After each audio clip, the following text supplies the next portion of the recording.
नाशिकच्या गंगापूर रोड परिसरामध्ये झाडांची कत्तल सुरू असताना दुसरीकडे पर्यावरणप्रेमींकडनं हरित लवादमध्ये या संदर्भात याचिका दाखल करण्यात आली। या याचिकेच्या माध्यमातून ही जी वृक्षांची कत्तल आहे ती तात्काळ थांबवावी अशी मागणी करण्यात आलेली आहे। या संदर्भात आज देखील सुनावणी हरित लवादमध्ये होणार आहे। ज्यांनी ही याचिका दाखल केली ते मनीष बाविस्कर आपल्यासोबत आहेत। मनीषजी, आपण गंगापूर रोड परिसरामध्ये जी काही वृक्षांची कत्तल सुरू आहे त्या संदर्भात याचिका दाखल केली होती, काय नेमकं म्हटलंय आपण? नेमकं म्हणणं म्हणजे माननीय उच्च न्यायालयाने 41/2006 मध्ये एक उच्च न्यायालयात याचिका होती। 8 मे 2015 मध्ये त्या याचिकेत माननीय उच्च न्यायालयाने एक स्पष्ट आदेश दिले होते की जी शहरातली फायकस व्हरायटीची वृक्ष प्रजाती म्हणजे वड, पिंपळ, औदुंबरासारखे जे वृक्ष आहेत यांचे पुनरोपण करायचं नाही, त्या झाडांना हातही लावायचा नाही असा आदेश दिलेला होता। आणि ह्या आदेशाविरुद्ध नाशिक महानगरपालिका जेव्हा सुप्रीम कोर्टात गेली तर सुप्रीम कोर्टाने हा आदेश बंधनकारक केला होता, हा आदेश कंटिन्यू ठेवला होता। नंतर 2023 मध्ये पुन्हा या वृक्षतोडीच्या संदर्भात नगरपालिकेकडनं काही ज्या पर्यावरणप्रेमींकडनं जे ऋषिकेश नाझरे होते याचिका करते त्यांनी परत 2023 मध्ये या संदर्भात याचिका दाखल करून पुन्हा उच्च न्यायालयाने तोच निर्णय राखीव ठेवला होता। ही याचिका म्हणजे हा निर्णय नाशिक महानगरपालिकेला बंधनकारक होता, पण तरीसुद्धा आता जे सिंहस्थ कामांसाठी एक मोठ्या प्रमाणात जवळजवळ एका महिन्यामध्ये 100 ते 150 हरकत सुनावणी घेऊन जवळजवळ 5 ते 7 हजार झाडांची तोड करण्यात येत आहे। म्हणजे ही फार मोठ्या प्रमाणात सिंहस्थासाठी आपण एक हरित कुंभ म्हणतो आणि इकडे 7-8 हजार झाडांची वृक्षतोड करावं लागते। हे म्हणजे इम्बॅलन्स होते पर्यावरणाचा असं आम्हाला वाटतं। आणि जेव्हा न्यायालयाचा आदेश असताना सुद्धा आणि हरकत सुनावणीमध्ये आम्ही उपस्थित राहून त्याला हरकत घेतलेलं आहे, तर आमचं म्हणणं होतं जेव्हा तुम्ही फायनल फेलिंग ऑर्डर देतात ती आम्हाला दाखवा।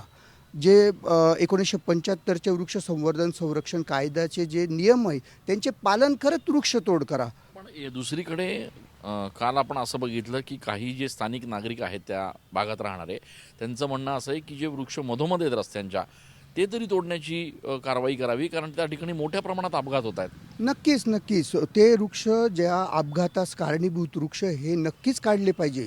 माणसाचं जीवनही खूप मौल्यवान आहे, वृक्षांबरोबर माणसाचं जीवनही मौल्यवान आहे, पण एक म्हणजे अपघातासाठी वृक्षांना जबाबदार धरलं जातं आहे। हा एक जो मेसेज जातो आहे हा फार चुकीचा मेसेज आपण समाजामध्ये पाठवतो आहे। माननीय उच्च न्यायालयाने अतिशय स्पष्ट आदेश दिलेले असताना आजही आपण तुम्हाला दाखवून देऊ शकतो की ज्या न्यायालयाच्या ज्या आदेशांचं पालन केलं असतं पालिकेने किंवा आपण सर्वांनी, त्या झाडांभोवती वाहतूक बेट केली असते, त्याला रिफ्लेक्टर्स लावले असते, सिग्नलसारखा त्या झाडांचा वापर केला असता तर नक्कीच अपघात टाळता आले असते। आणि ते करूनही जर का अपघात होत असतील तर त्यालाही आपण न्यायालयाकडे जाऊन परवानगी घेऊन ते वृक्ष काढू शकलो असतो।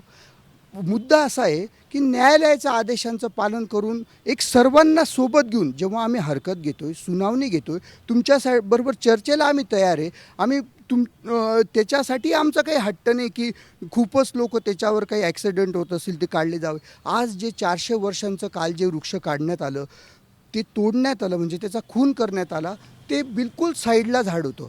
ते झाड म्हणजे काही वाहतुकीसाठी ते धोका अडथळा नव्हतं। NGT मध्ये आज जी सुनावणी होणार आहे त्या सुनावणीकडनं तुम्हाला काय अपेक्षा आहे? हीच अपेक्षा आहे, न्यायालयाच्या आदेशांचं पालन व्हावं, लोकशाही व्यवस्था अधिक मजबूत व्हावी। 1975 वृक्ष संवर्धन संरक्षण हा कायदा आहे, हा वाहतूक सुरक्षा आणि पर्यावरण रक्षा म्हणजे झाडांबरोबर आपण सुरक्षित वाहतुकीचा मार्ग कसा काढू शकतो यासाठी सर्वांनीच, नाशिककरांनी, पूर्ण महाराष्ट्राने या संदर्भात प्रयत्न व्हावा हीच आमची अपेक्षा आहे। NGT मध्ये आज या संदर्भात खरं तर सुनावणी होणार आहे।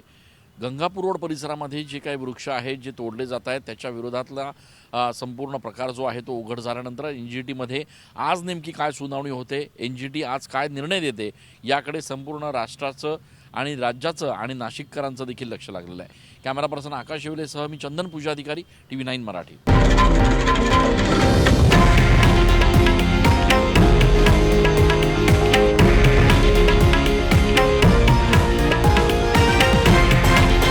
हे आहे देशातील नंबर 1 न्यूज नेटवर्क आणि आपण पाहत आहात TV9 मराठी, एकमेव